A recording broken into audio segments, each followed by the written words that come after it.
এই বিচ্ছু, তুই এখনো পড়তে বসলি না কেন রে? বাটুলদা এসে দেখবি তোকে আবার বকবে। ওসব বাটুল টাটুলকে আমি ভয় পাই না, বুঝলি? কাকে ভয় পাস না বললি বিচ্ছু? এই না মানে কই, আমি তো কিছু বলিনি বাটুলদা। তা এখনো পড়তে বসিসনি কেন? এই তোমাকে একটা জিনিস দেবো বলে অপেক্ষা করছিলাম, দাঁড়াও এক্ষুনি আনছি। এই নাও, পোস্ট বাক্সে পড়েছিল, আমি নিয়ে এসেছি। কার চিঠি গো বাটুল্লা? আমার অনেক পুরনো এক বন্ধু রাজা চন্দ্রভানু সিংহের চিঠি। কিন্তু একটা রাজ্যের রাজার সাথে তোমার বন্ধুত্ব কি করে হলো বাটুল্লা? সে তো অনেক পুরনো কথা। একবার মহারাজ চন্দ্রভানুকে এমন এক সংকট থেকে উদ্ধার করেছিলাম যে তারপর থেকে উনি আমায় ওর সবচেয়ে প্রিয় ও বিচক্ষণ বন্ধুর স্থান দিয়েছেন। হ্যাঁ বাটুলদা, বলো না বাটুলদা, গল্পটা বলো না। আচ্ছা আচ্ছা বলছি। অনেকদিন আগের কথা। একবার এক বন্ধুর সাথে ভানুগড়ের জঙ্গলে শিকার করতে গিয়ে সেখানকার মহারাজ চন্দ্রভানু সিংহের সাথে পরিচয় হয়েছিল। বাটুল, শিকারে আপনার দক্ষতা আর সাহস দেখে আমি অভিভূত। তাই আপনার কাছে আমি একটি বিশেষ প্রস্তাব নিয়ে এসেছি। আশা করি আপনি আমার প্রস্তাব ফিরিয়ে দেবেন না। প্রস্তাব? কি প্রস্তাব মহারাজ? বাটুল, এমনিতেই আমার রাজ্য নিরুপদ্রব, কিন্তু এক ভিনদেশী রাজা যেভাবে প্রতিবেশী রাজ্যগুলিকে জয় করতে করতে এগিয়ে আসছে তাতে আমি একটু ভয়ই আছি। তাই আমি চাই আপনি আমার সেনাবাহিনীকে কয়েকদিন নিজের হাতে যুদ্ধের জন্য প্রস্তুত করুন, যাতে বিপদ এলে তারা দক্ষভাবে নিজেদের আর আমার এই রাজ্যকে রক্ষা করতে পারে। কিন্তু মহারাজ, আপনার সেনাপতি তিনিও নিশ্চয়ই তার বাহিনীকে নিয়ে যথেষ্ট পরিশ্রম করছেন। আরে তাকে নিয়ে আপনাকে চিন্তা করতে হবে না। বয়স অল্প হলেও সে তার সেনাবাহিনীকে খুব ভালোবাসে। তাই যাতে তার সেনাবাহিনীর উন্নতি হবে সে তাই চাইবে। আর তাছাড়া আমি তো আর তাকে তার পদাধিকার থেকে বঞ্চিত করছি না। আপনি শুধু কিছুদিন থেকে ওদের যুদ্ধের বিশেষ প্রশিক্ষণ দিয়ে যাবেন। বেশ, আপনি যখন আমার উপর এতটা বিশ্বাস করছেন তখন আমি আপনাকে ফেরাই কিভাবে? তাহলে আপনি আজই আমার সাথে প্রাসাদে চলুন। সেখানে আমি আমার মন্ত্রী আর সেনাপতির সাথে আপনার পরিচয় করিয়ে দেব। তাহলে আপনি সে বিশ্ববিখ্যাত বাটুল, যিনি কিনা সব অসম্ভবকে সম্ভব করতে পারেন? না মন্ত্রী মশাই, সব অসম্ভবকে হয়তো সম্ভব করতে পারি না, কিন্তু যতটুকু করি তাতে আজ পর্যন্ত কারোর কোনো ক্ষতি হয়নি, বরং অন্যের ভালোই হয়েছে। প্রণাম মহারাজ। সেনাপতি, আমি জানি সৈন্যদের বিশেষ প্রশিক্ষণের জন্য তুমি খুবই ব্যস্ত থাকছো আজকাল। প্রায় রাত অবধি তুমি সৈনিকদের উন্নতির জন্য কঠোর পরিশ্রম করো। সেটা তো আমার কর্তব্য মহারাজ। তবুও সেনাপতি, এইভাবে পরিশ্রম করলে তোমার শরীর ভেঙে যাবে।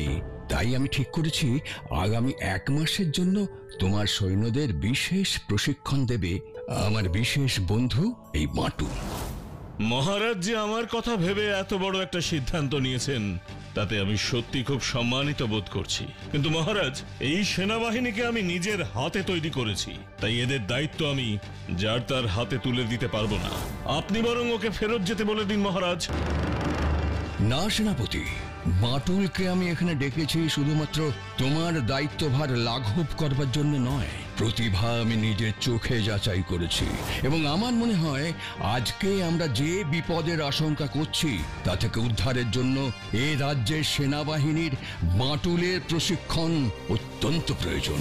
সেনাবাহিনী বাটুলের মতো দক্ষ হয়ে উঠলে আমাদের পক্ষে শত্রুদের প্রতিরোধ ছাড়াও অন্য রাজ্য জয় করাও সহজ হয়ে উঠবে। তার মানে মহারাজ, আপনার আমার দক্ষতার উপর আর বিশ্বাস নেই? আহা, ওভাবে ভাববেন না। মহারাজ উদার চিত্তের মানুষ। ওনার মনে হয়েছে একজনের জায়গায় দুজন মিলে প্রশিক্ষণ দিলে হয়তো সৈন্যবাহিনী অনেক বেশি শক্তিশালী হবে। তাই উনি আপনাকে সাহায্য করবার জন্য আমায় ডেকে পাঠিয়েছেন। সে কি বাটুল বাবু, আপনি কি নিজেকে আমার সমান শক্তিশালী মনে করেন নাকি? সেটা তো পরীক্ষা সাপেক্ষ সেনাপতি মশাই। কে বলতে পারে, দেখা গেল হয়তো আমি আপনার থেকে অনেক বেশি শক্তিশালী। কি এত বড় স্পর্ধা!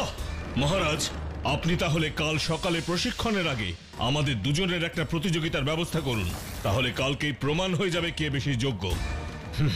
প্রণাম মহারাজ, বিদায় দিন। বাটুল, আপনি ওর কথায় কিছু মনে করবেন না, তরুণ বয়স। আরে না না, আমি কিচ্ছু মনে করিনি। আর উনি তো ঠিকই বলে গেলেন, প্রতিযোগিতা অবশ্যই হওয়া উচিত যাতে কারোর মনে কোনো প্রশ্ন না ওঠে। আপনি প্রতিযোগিতার ব্যবস্থা করুন মহারাজ।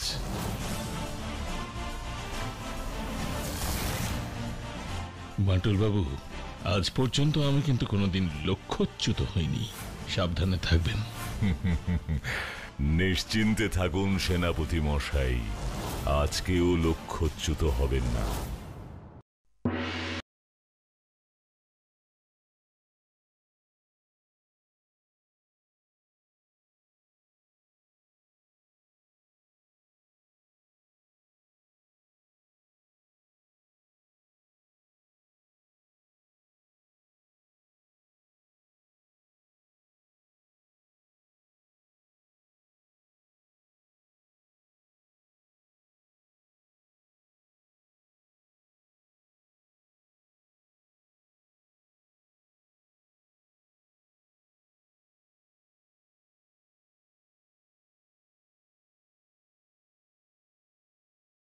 বল্লম ক্ষেপণ প্রতিযোগিতায় অদ্ভুত দক্ষতার পরিচয় দিয়ে জয়ী হয়েছেন বীর শ্রেষ্ঠ বাটুল।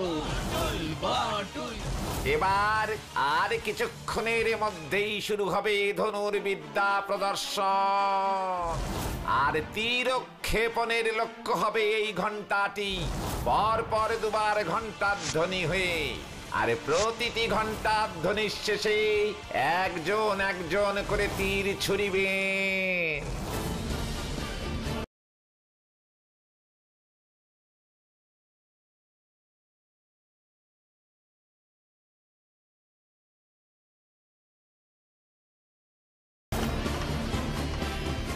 সেনাপতি মশাই, এটা একটু আমার চোখে বেঁধে দেবেন, দেখবেন যাতে একটুও দেখতে না পায়।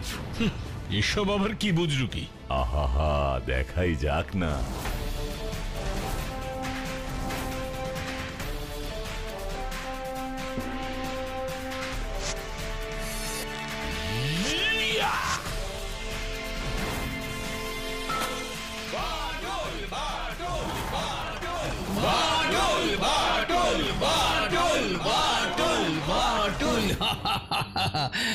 সাবাস সাবাস বাটুল, সাবাস। আপনি প্রমাণ করে দিলেন যে আমার সিদ্ধান্ত একেবারে সঠিক ছিল। আশা করছি তোমার আর আপত্তির কিছু নেই। কাল থেকে বাটুল তোমাদের যুদ্ধের প্রস্তুতির জন্য বিশেষ প্রশিক্ষণ দেবেন। এটাই সুযোগ। সেনাপতির রাগের আগুনে আরেকটু ঘি ঢালতে হবে, আর তারপরে ওই সিংহাসন আমার হবে।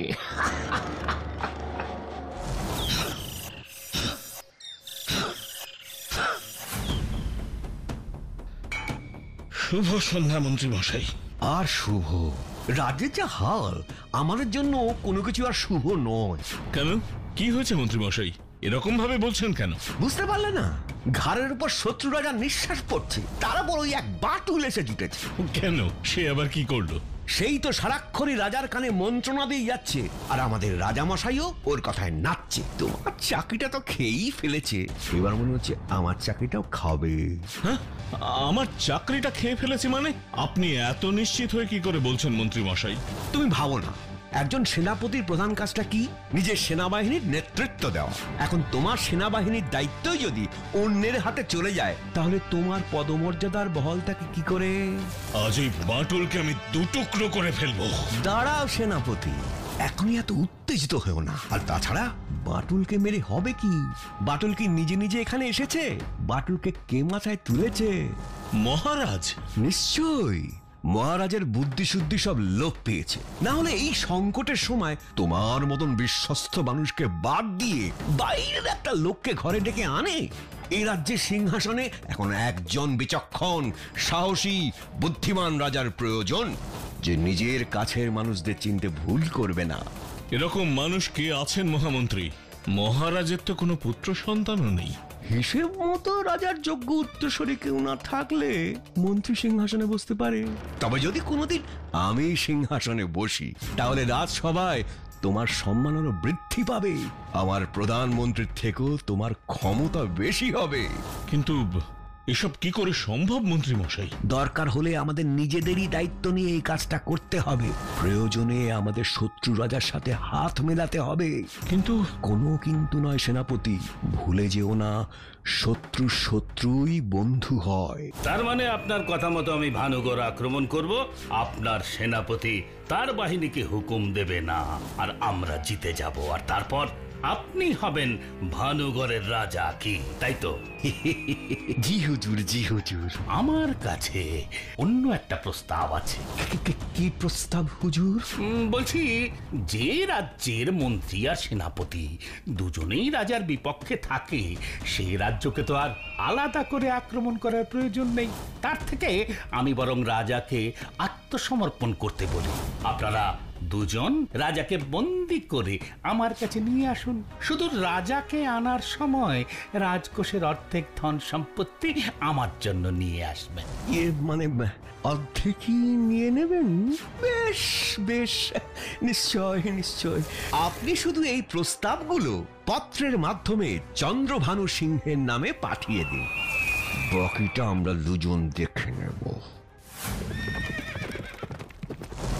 মহারাজের জয় হোক। ক্ষমা করবেন মহারাজ, আপনার অনুমতি ছাড়াই আমরা দুজনে এখানে চলে এলাম। আসলে এই জরুরি পত্রটা আপনাকে আমি নিজের হাতে দিতে চাইছিলাম। পত্র? কিসের পত্র? কে পাঠিয়েছে? মহারাজ, এটি শত্রুপক্ষের রাজার দরবার থেকে পাঠানো হয়েছে। জানি না এই পত্রে কি লেখা আছে, ভেবেই তো আমার রক্তচাপ বৃদ্ধি পাচ্ছে। যদি আমাদের রাজ্য আক্রমণ করে। দাঁড়ান দাঁড়ান দাঁড়ান মহামন্ত্রী, আগেই এত শঙ্কিত হবেন না, আগে পত্র পাঠ করুন। মহারাজ, এটি একান্তই আমাদের রাজ্যের আভ্যন্তরীণ আলোচনা, আর আমার মনে হয় এসব আলোচনা সম্পূর্ণ বহিরাগত কোনো মানুষের সামনে না হওয়াই উচিত। সেনাপতি, তোমায় আমি আগেও বলেছি বাটুল আমার বিশেষ অতিথি, তার সাথে কোনো রকম দুর্ব্যবহার তুমি করবে না। না না মহারাজ, আমি কিচ্ছু মনে করিনি। সেনাপতি মশাই একেবারে ঠিক কথাই বলেছেন। আপনারা আলোচনা করুন, আমি একটু নদীর ধার থেকে না হয় ঘুরে আসি। পড়ো পড়ো মন্ত্রী, পত্রটা তাড়াতাড়ি পড়ে আমায় জানাও যে এতে কি লেখা আছে। মহারাজ, এই যে ভয়ঙ্কর প্রস্তাব। কি কি লিখেছে? আক্রমণ করবে? না মহারাজ, উনি আমাদের আগামী দুদিনের মধ্যে 3 জনকে স্বেচ্ছাবন্দী হয়ে রাজকোষের সমস্ত সম্পত্তি নিয়ে ওর কাছে আত্মসমর্পণ করতে বলেছে। আর সেটা যদি না করা হয় তবে তাহলে আমাদের রাজ্য আক্রমণ করবে। আর ওর যা দুর্ধর্ষ সেনাবাহিনী, ওরা আক্রমণ করলে আমাদের সৈন্যরা সকলেই মারা পড়বে মহারাজ।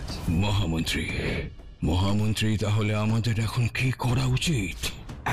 দেখুন মহারাজ, আমার তো 3 কুলে কেউই নেই, এই রাজ্যই আমার সব।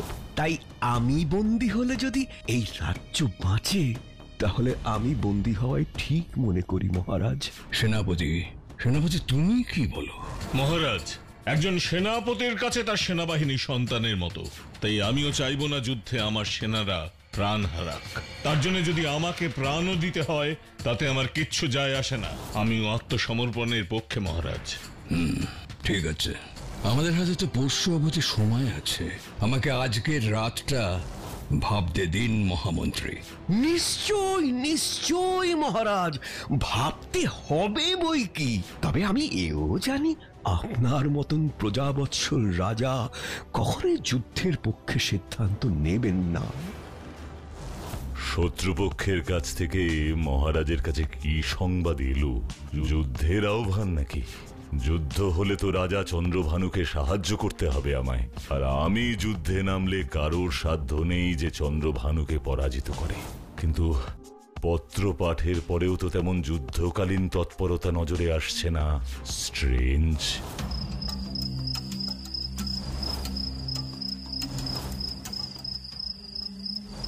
কেন জানি না মনে হচ্ছে যুদ্ধের থেকেও ভয়ঙ্কর কিছু এই রাজপ্রাসাদের ভেতর ঘটে চলেছে। কে কে ওখানে? কে আপনি? মহারাজ আপনি? এভাবে সব ঠিক আছে তো? না বাটুল, ভারী বিপদে পড়ে আপনার কাছে আমি এসেছি। আমি কোনো সিদ্ধান্ত নিতে পারছি না। আপনি আপনি আমায় বলে দিন, আমার কি করা উচিত? আগে আপনি ভেতরে আসুন মহারাজ, এখানে দাঁড়িয়ে কথা বলাটা ঠিক নয়। আমি জানতাম আপনার যা দয়ার শরীর, আপনি কখনোই নিজেকে বাঁচিয়ে প্রজাদের দুর্যোগের মধ্যে ঠেলে দেবেন না। আপনি ঠিকই বলেছেন মহামন্ত্রী। প্রজাদের দুঃখ আমি সহ্য করতে পারি না, তাই আমি চাই না আমার এই আত্মসমর্পণের কথা আমি যাওয়ার আগে কেউ জানুক। তা বেশ তো, আমরা চাইলে এই উষা লগ্নেই পাড়ি দিতে পারি, কাকপক্ষীও টের পাবে না। কি বলো সেনাপতি? বিলক্ষণ বিলক্ষণ। তাহলে তাই হোক। কাল রাতেই সমস্ত রাজ সম্পত্তি একটা বড় লোহার সিন্ধুকে গুছিয়ে রাখা হয়েছে। ওটাকে হাতির পিঠে করে আনার ব্যবস্থা করুন। আপনি কোনো চিন্তা করবেন না মহারাজ, আমি সব ব্যবস্থা করে এক্ষুনি রওনা দিচ্ছি।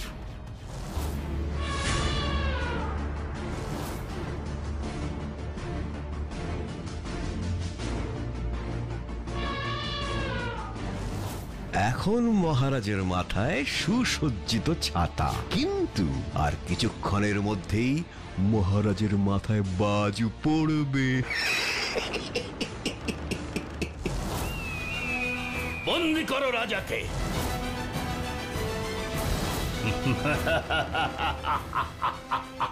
তাহলে রাজা চন্দ্রভানু, তুমি আমার কাছে স্বেচ্ছাবন্দী হলে। অবশ্য যে রাজার মন্ত্রী আর সেনাপতি বিশ্বাসঘাতক হয়, তার আত্মসমর্পণ করা ছাড়া আর গতি কি? কি? আমার মন্ত্রী আর সেনাপতি বেঈমান? না না না, আমি কিছুতেই বিশ্বাস করি না। কিন্তু বিশ্বাস না করে যে কোনো উপায় নেই রাজা। মহামন্ত্রী, আপনি আপনি এভাবে আমার সাথে? উপায় কি ছিল মহারাজ? আরে আপনি কি স্বেচ্ছায় আপনার রাজ্যপাট আমার হাতে তুলে দিতেন? বলুন। আমি নিজের চোখেই বিশ্বাস করতে পারছি না। সেনাপতি, তুমিও? তোমার তো সেনাবাহিনী অন্তঃপ্রাণ ছিল। হ্যাঁ মহারাজ, ছিল। আর আপনি আমার সেই সেনাবাহিনীকেই অবলীলায় অন্যের হাতে তুলে দিয়েছেন। আমার সেনাপতিত্ব আপনি নিজের হাতে বাটুলকে দিয়ে দিয়েছেন। কখনো না, বাটুল কয়েকদিনের অতিথি ছিল। তোমার স্থান আমি কাউকেই দিতাম না সেনাপতি। বাটুল এসেছিল তোমার সেনাবাহিনীকেই দক্ষ করে তুলতে। কিন্তু মহারাজ, আমায় যে মহামন্ত্রী বললেন। এটুকু মিথ্যে না বললে কি আর তুমি আমায় সাহায্য করতে? আর তোমাকে দলে না টানতে পারলে আমি কি এসব করতে পারতাম? মহামন্ত্রী, বন্দি করো।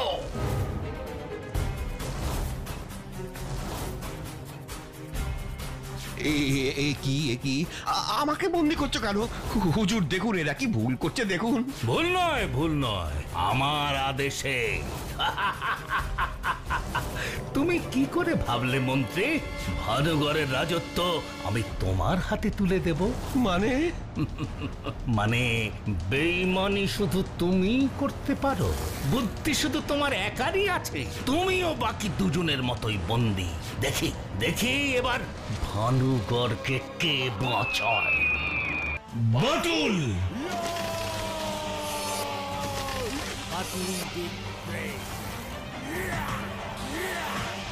একজন মানুষের ওপর এত ভরসা? আক্রমণ!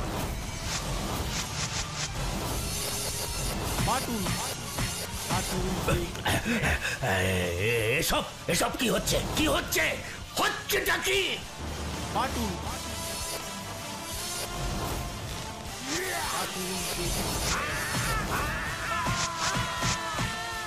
কোথায় পালাচ্ছিস শয়তান?